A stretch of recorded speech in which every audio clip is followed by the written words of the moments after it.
What's going on, everyone? It's Ryan here. Time for a new topic of Ryan on Gaming. I told you guys I'd be doing more of these once my hours at work went down, and that's exactly what happened, so it's time to finally do some. Now, with the recent release of the Order 1886, a lot of people have been throwing me some really good topics, so that's exactly what we're going to do.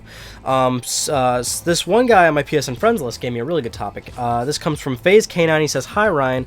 Do a Ryan on Gaming about the length of games, focusing on how people judge the Order 1886. And I thought that was a really good idea, so we're going to be doing that. But not only that, just the length of games in general, how important that is and everything. We'll get into all that. But starting with the Order, specifically, with the Order 1886, the game just came out, and, of course, it's been getting slammed for a million things. It's the length of the game, the quick time events, the gameplay, the cutscenes, the whole cinematic thing, a number of issues, and I personally think it's getting slammed a little bit too much, because I actually enjoyed it. I enjoyed the game thoroughly. I had problems with it, but I enjoyed it.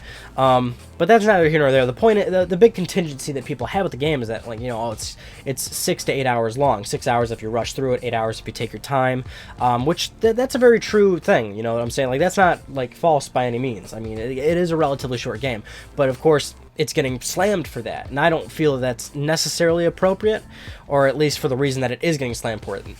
The reason that it is getting slammed for it, and the reason is, of course, at least this is how I'm seeing it, is that it's a full retail priced video game. It's a recent release modern video game releasing at $60 or whatever the full retail price is for whatever region you may live in, and that's the big problem with it. When it comes to pre-release hype, trailers, then reviews for the game come out, and then it's oh well, it's a really short game. I'm not buying this piece of shit.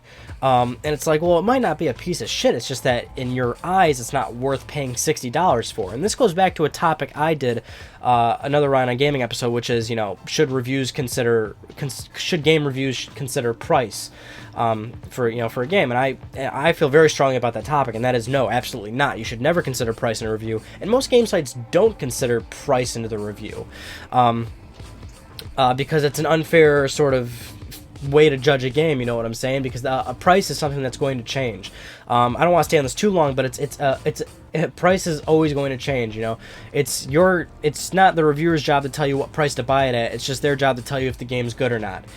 You as a consumer are supposed to decide, okay, it's a good game, so at what price should I buy it at, right? So let's say the Order actually was a really highly well-reviewed game, but it still was really short or something, and it's still, of course, released at $60. It's okay, well, if it's a really good game, but I just don't want to spend $60 on it, I think I'll just wait till it's so-and-so price. But of course, this is the internet, so clearly people don't think that way. A lot of people don't think that way, and it's very easy to come up with reasons to hate stuff, and it's fun to hate stuff on the internet, so that's kind of where the Order falls into place. It's a very easy target.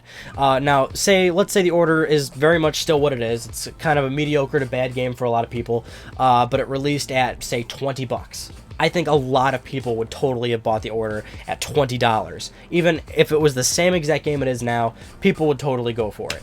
It's the whole price thing, and I don't understand why most people can't see it this way, where it's okay, I'll just decide what price to buy it at, or that's not a bad game because it's, this much price to begin with. Because objectively speaking, the Order is not going to change. The Order is going to stay the Order.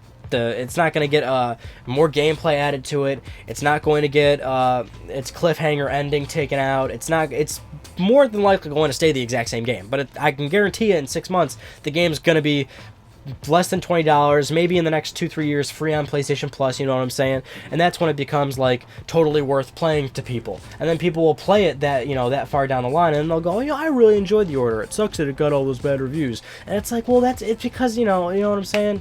Or the Order got all this flack. It's just the whole. It's the perception of it. People can't make that distinction. A lot of people don't seem to make that distinction. I can clearly make that distinction. I make that distinction all the time with games and my purchasing habit of video games. And I understand that it's, a short game isn't necessarily a bad game, especially when it comes to its price.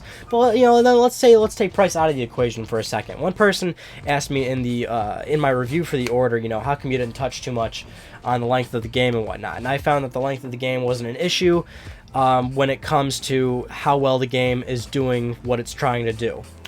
For example, with the Order, it was a very story-driven game. Ready at Dawn was very forward about that. They wanted to make a story-driven video game.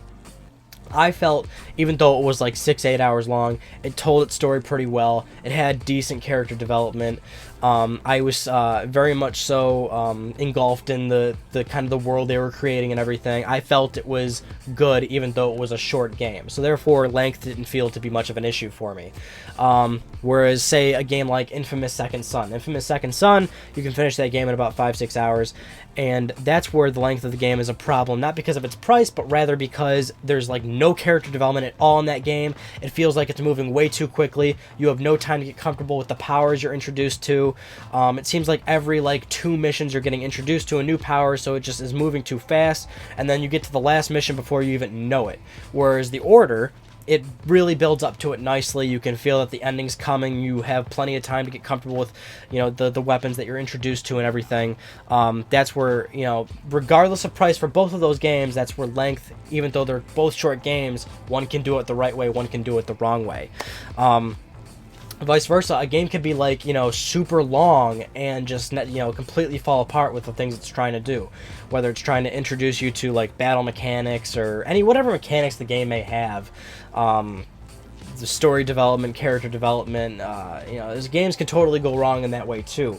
So length is a non-issue when the game is correctly handling the amount of length that it is.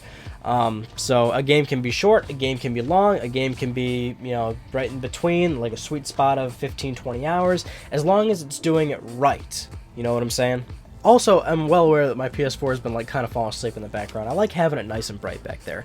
I've said that a few times now. In the past years I've done these videos. I always like it nice and bright back there. I don't want to talk about this topic too long. I don't want it to drag out too long. I could talk more. I could talk forever, honestly. That's why I started a YouTube channel, so I can run my mouth. But anyway, please, by all means, let me know what you think about this topic. Length of games, price, how developers can properly, allocate game length and everything. Well, let's just have a discussion. And by all means, please keep submitting topics for Ryan on Gaming. A lot of them come from you, so that definitely helps. Anyway, that about does it for me on this episode of Ryan on Gaming. Thank you all for talking with me. I'll see you all in my next video.